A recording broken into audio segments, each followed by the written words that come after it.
Hello YouTube, it is Championdjk coming at you again with another video, and today we've got another oddball AliExpress purchase. Yeah, another weird one here. This is DCT Diecast Team. Yeah, Diecast Team. Looks like I got one here that it's weird. Two of these are like, actually only one of them is wrapped in cellophane. The others are not. So I guess I'm going to free this one from the cellophane here. You see we got 4 cars.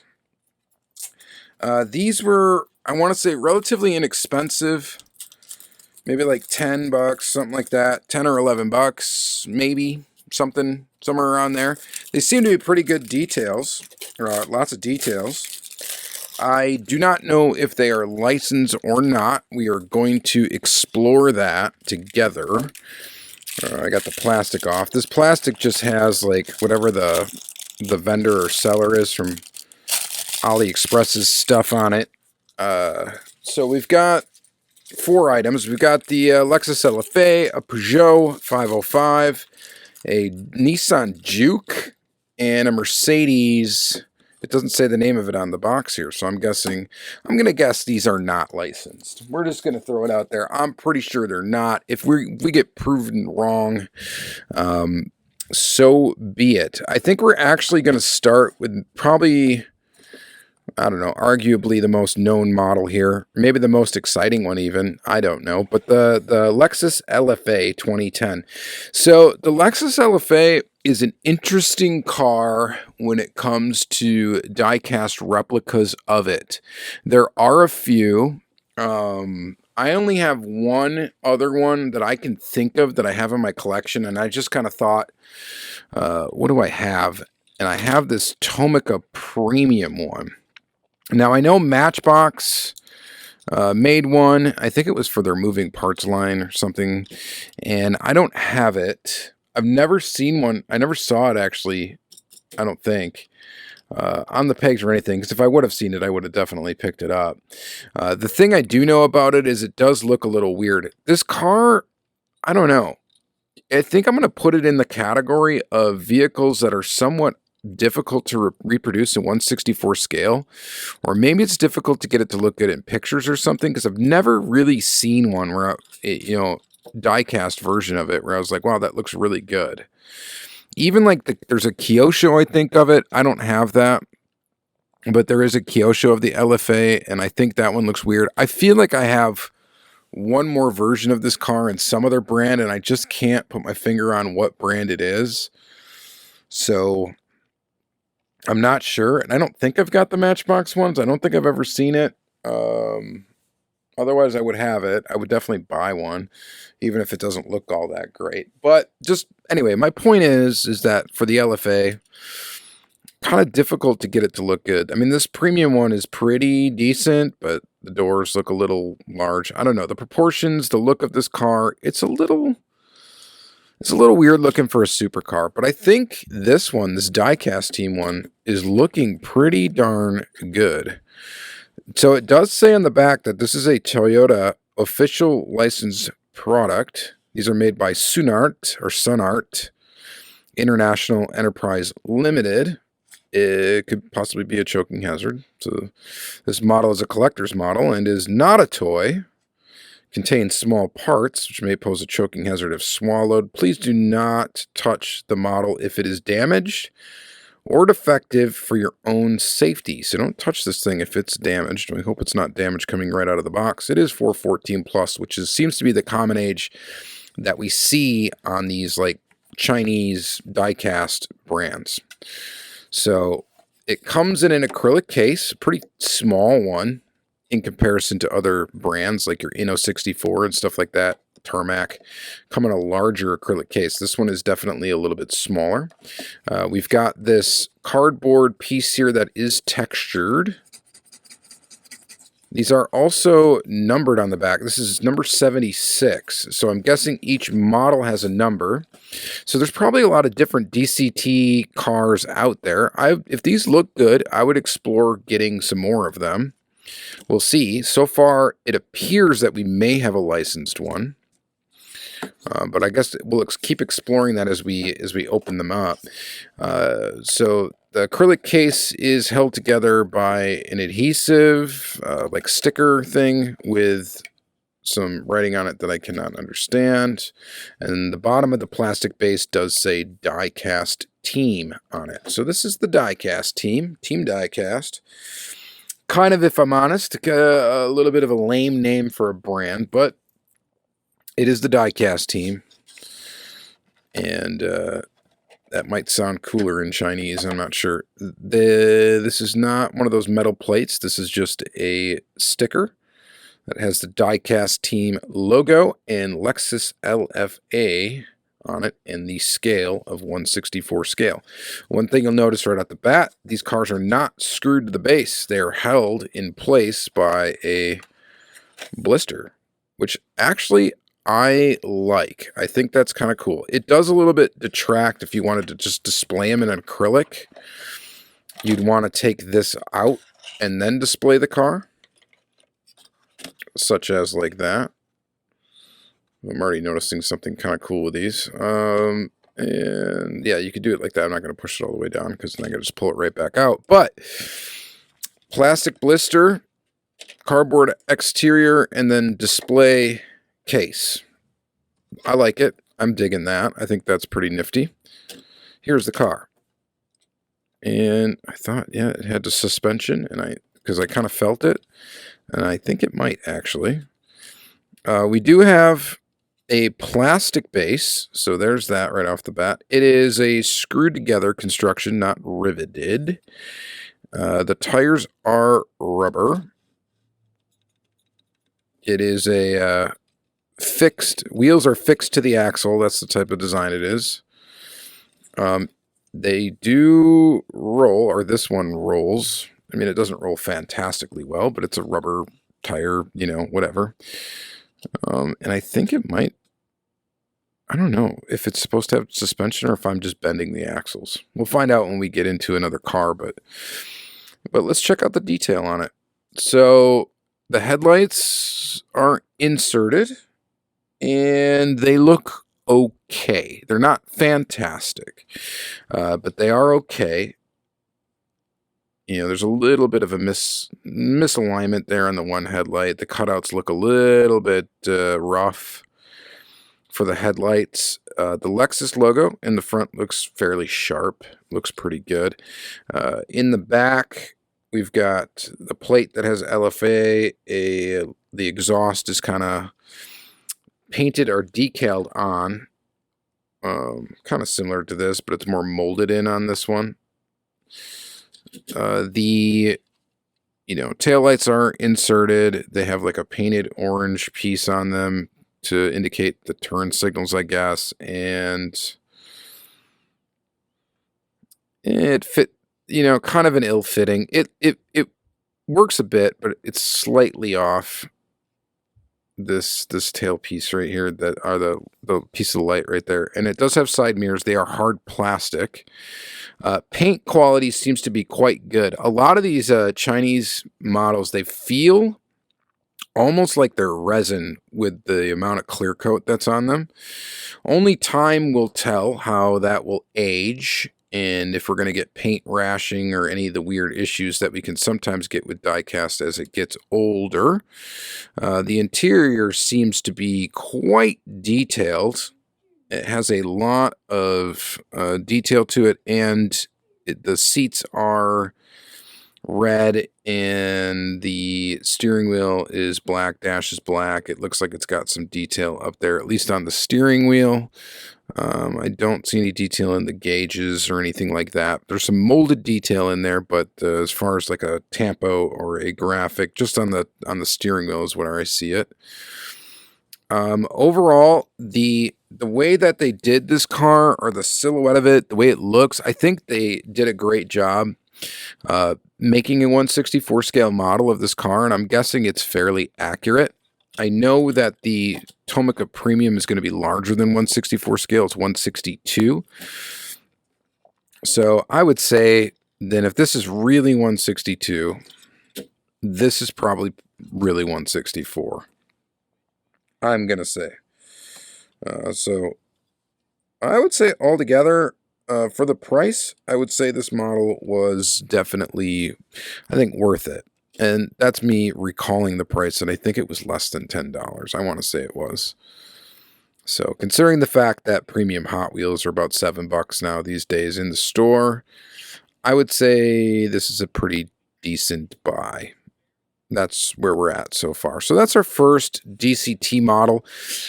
And I think it's pretty good. I think it's pretty decent. We're going to set it, we'll do something like this. We'll just set it in the back on top of here so we can remember it while we're looking at the other stuff. Let's stick with silver for a minute. We'll stick with the silver models. We're going to look at this Mercedes. So this one, as we're looking at the packaging, does not appear to have any licensing on it whatsoever. And it just says 500 SEC. It actually doesn't even say Mercedes, Benz, anywhere on the package. So I'm going to guess, I mean, we know probably factually at this point that this particular model, number 51, is not licensed. The other thing that we see on these Chinese brands quite often is somewhere on the packaging they have this like line drawing of the car, whether it's in the back right here or whether it's right here. It's just something that I've noticed. If I hadn't mentioned it before, this cardboard, by the way, is textured. So it kind of has a good premium feel to it. So it looks pretty good. And again, these are inexpensive models.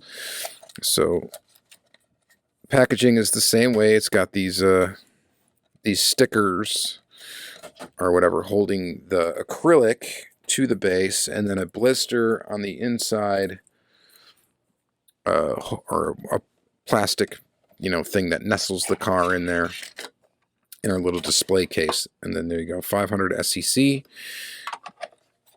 and then the car itself. And I'm guessing we're going to find something very similar to, of course, the other model. This one rolls very well. Very, very smooth. I don't know. Does it have suspension, or am I just bending the axles? Are the axles just thin? I feel like it's actually got a little bit of suspension. I don't know if that's intentional or not, or what's going on. And I'm not going to just deconstruct one of these. I thought about maybe taking one apart and thinking that would be fun, but we're not going to do that. Or are we? I don't know. We'll see. Some good detail on the base of this model. Did we get any of that on the other one? No, but we did get it here on the Mercedes. We got some nice detail there. The exhaust. We've got, again, screwed together construction. This one is plastic on the base. I'm just making sure. It almost looks like it could be metal. Almost feels like it's metal, but it is plastic. And then, again, the paint is very thickly clear coated. It feels pretty good. Rubber tires, pretty good looking right there. Everything looks good. We have inserted grille and headlights with even the little painted on headlight wipers. You got your Mercedes logo up front there. And what do we got on the hood? And then we've got back here 500 SEC, Mercedes, and some inserted details for the taillights that are actually like color blocked. They look pretty good. Silver trim on the windows, or chrome trim. And what else? The interior. You probably can't see really good in there, but pretty detailed in there. Pretty detailed indeed. This model seems like it's pretty much the same type of care that we got with the other one, except we do get that additional detail on the base, and it does roll quite a bit better. As far as the scale, I would bet you it's pretty close. We do have a little bit of a centering issue right there, of course, in the Mercedes logo in the center of this particular wheel right here. Looks good there. And appears to look good on the other two sides, but we got, there's always one wheel on the shopping cart, right? That is just a little off, and that's the one we got right there. Took me a minute to notice it, but it is there. The other thing is, does this thing have a little bit of a lean to it? I think it does. So up here, it looks to ride a little bit higher, and when we flip it this way, it looks like the stance is a little bit better, a little bit lower. So not perfect quality on these, and I wasn't really expecting that because of the cost. And it really feels like this could be metal, but it's not. It just looks. The plastic looks like a painted metal. Well, anyway, there is our DCT Mercedes-Benz not licensed 500 SEC. And I don't know, it's a pretty nice little model. I think it's kind of cool. So you guys have to let me know what you guys, always let me know what you guys think of these. It's always very interesting to hear your opinions. And these brands I think are kind of fun. Next, let's go with the Peugeot. Now these we're going to get some weird ones. We got the Peugeot, a 1986 505, I guess is what that is. I'm not very familiar with the real lineup of Peugeot. This one does not appear to have any licensing on it either. So no licensing on this diecast team. And who knows, this may not be really licensed either. They could have just printed it on there. You know what I mean? If you're going to build a car, or if you're going to put a car in here that's not licensed, I mean, what's stopping you from saying it is when it isn't, right? Probably nothing in that particular country. So it's kind of something they're known for a bit, right? And some of that's good, some of it's bad, and I'm sure a lot of it's bad, but we know what's going on. All right. We got another base, another same thing. We don't need to really talk about the construction of the packaging. This one, although particularly, has like tape on this part of the packaging as well, which is kind of annoying actually. Wish they didn't have that. We'll pull the model out, and I'm sure that we are going to see more of the same, just a different type of car. This is a station wagon. Looks pretty cool. It's Peugeot. Pretty interesting. 505, got the Peugeot logo up front. I think my buddy Alex Winson did a feature on this particular car on the Lamley blog. Color blocked taillights.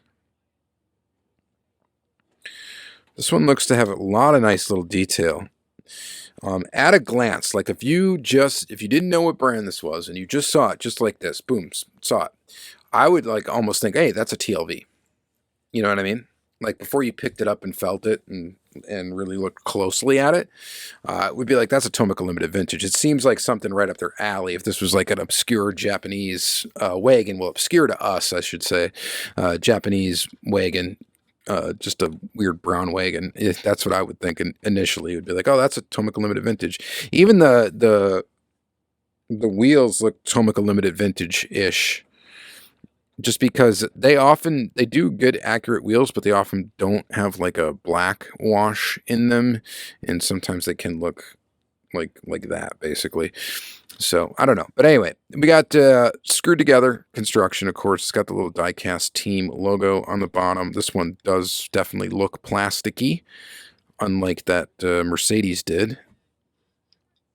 Yeah, you know, it definitely's got this one definitely has suspension. I am not bending an axle there. There's something going on there, and that's what makes me assume it's probably something going on with all these. This one looks pretty darn good. You know, the headlights are a little slopped in there, but they look fairly good. The mirrors are a bit uneven. I don't know if you can see that there, but one appears to be angled a little bit differently than the other. I don't know which one is more correct, but one seems to be kind of wonky there. So, you know, not nearly the attention to detail that you would see in a Tomica Limited Vintage, but these are very much cheaper and kind of charming. I think they're kind of cool, and they do some cars that, like this Peugeot, that I don't know any diecast brand that does this in 1/64 scale. So if you, for some reason, like this car a lot, this is the one to get, because it is the one. Again, the paint seems to be pretty good quality. Who knows? There's probably lead in it and all sorts of weird stuff, but the clear coat looks good. Detail-wise, in the paint, and the graphics, and the interior, everything looks pretty good on this one. We just got a little bit of a wonky mirror, and, you know, you get what you pay for, right? I think these are definitely worth the price of admission. So I think they're kind of cool. All right, so there's this one. And then lastly, we got a Nissan Juke. What a weird car to decide, hey, we want to make a diecast Nissan Juke. I don't know why anybody would really be into that, but maybe I'm missing something. It is possible. This one is the one that is the tightest in the package. Like, I cannot get it out of the cardboard. I don't want to wreck the cardboard, so forgive me here, but I am struggling, really struggling to get this out. Here we go. Now it's coming. Nope, maybe it's not. Come on, without ripping you, can I get you out of here? Wow, that's extremely tight in here, but I got it. But we got more of the same. So we got the line drawing. No licensing on this one, or nothing claimed to be licensed on this one. We got the same old with all the little warnings and all that stuff. And then, of course, the same old with the way that it is packaged in here, which I just ripped it out. There is the stickers I forgot to pull. So let me get those out of here. Everything about this one's tighter, though. There we go. Nissan Juke. Weird, right? Nissan Juke really have like sun visor, almost like a split wing thing in the back. I guess I've never really paid much attention to this car. So it rolls. It doesn't feel like there's any like suspension action going on with this one. But let's take a look around, and you can't like press hard on it and roll because the tires do rub against the wheel wells on it. Well, maybe it does have a little, I don't know. These are weird. Plastic base, screwed together construction.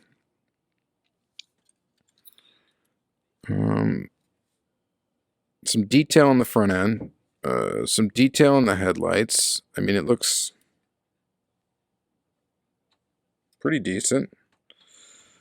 A little scuffing there on the front end. I don't know what that is. Is that scuffing in the paint from when it was packaged? Yeah, this one might have skid across the floor before they put it in the box. So there's definitely whatever that is on the front there. You can see that. It's texture. Not super noticeable if you're just looking at the car from afar like that, but it's definitely there. So we're going to point it out. The wheels look really good on this one. Overall, the paint quality doesn't seem quite as good as the others, but still looks like a very detailed model. And again, these things were not expensive by any means, considering what you would consider as expensive diecast. I think it's pretty neat. I mean, if you want a 1/64 scale Nissan Juke that's fairly accurately scaled and looks fairly detailed, I'm going to guess that this is your only option. One other thing that I am noticing is on the inside, and again, I'm not taking any of these apart, although I kind of want to, but the reason why I want to do this one, actually, is because the steering wheel is like down in your feet, and maybe we can fix that. So I guess we are taking one apart. I didn't really plan on doing this. Both screws seem to be the same length, so we don't really have to pay much attention to that. All right, so these do have suspension, okay? But I'd be careful because it looks like they're just, so it's plastic. Oh, what is that? All right, well, that came out. Oh, is that the brakes? Well, now I got to fix that. There we go. So, yeah, there's supposed to be like brake discs in there. That's why. No calipers, so it doesn't matter what orientation they're in. So it is a plastic bar across the base that creates the suspension.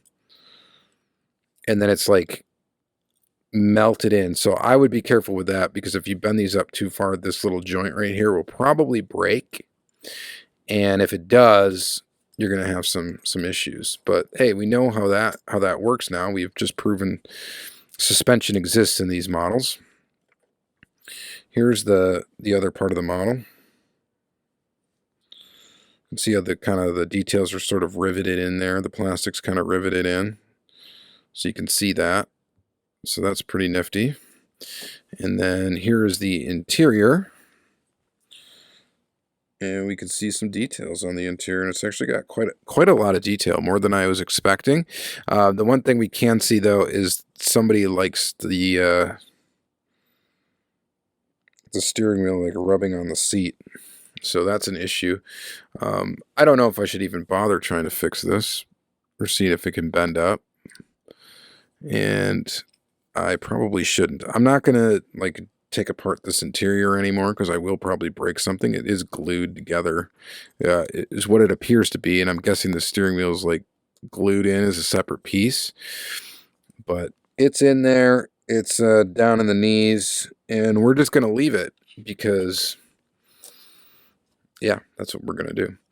But I don't know. As I put this back together, what do you guys think about this brand? We had looked at Jackie Kim was a brand that we'd looked at not too long ago, and I would say that those were actually, I think, cheaper than these, if I recall correctly, and I could be wrong, but I think they were either very, very close in price or less expensive.